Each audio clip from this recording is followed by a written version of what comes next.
here's a quick little video on some eggs. In this case, we're actually going to look at Varanus. So that's like monitor eggs. In this case, this would be Salvatore, so the Asian water monitor.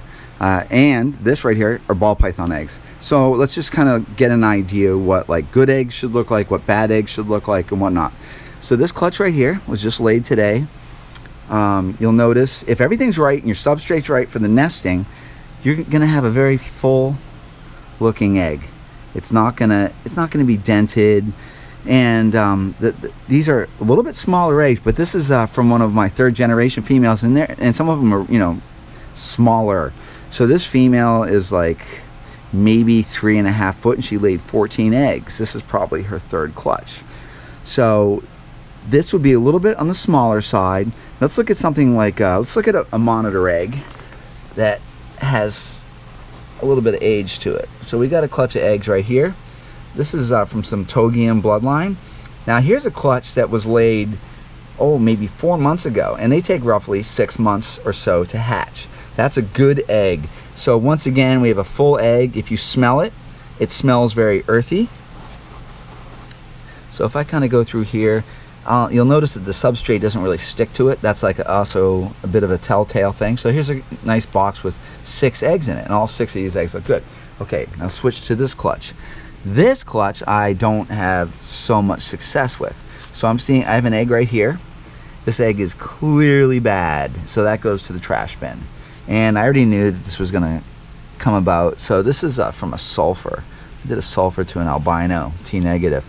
And I did really awful with this clutch. I did poor. This female is notorious in my collection to be kind of problematic. So if I look at an egg like this clutch was laid in this was June, actually May. So this is getting, you know, closer to hatching. That's a very full nice egg. Notice I don't rotate it because, you know, in theory the embryo basically attaches all these blood vessels on the egg, and if you start turning them, there's a chance that could tear and basically kill, you know, cause embryotic death. So let's look at a ball python egg. This would be very, very typical.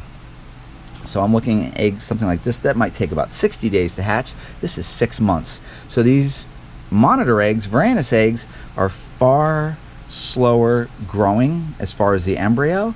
And pythons generally, you know, ball pythons might have 60 days, where a retic might go 88, 90 days. And Papuan pythons and whatnot, you know, 90 days.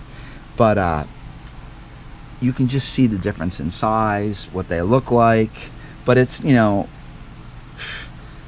often, if I go and look at something like that, that's a good monitor egg.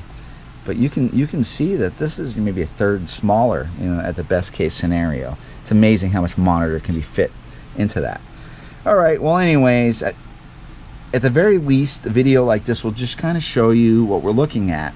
So in about 10 days, I could go through these, I could candle them. I'm gonna look for any kind of blood vessels. So if I see any kind of blood vessels with a bright flashlight in a dark room, I then know that these eggs are fertile. But I've been doing this for a while, and I have a pretty good idea of my success from the very beginning. So a lot of times I know when to abandon eggs. I feel really good about this clutch. I had plenty of copulations over a period of time.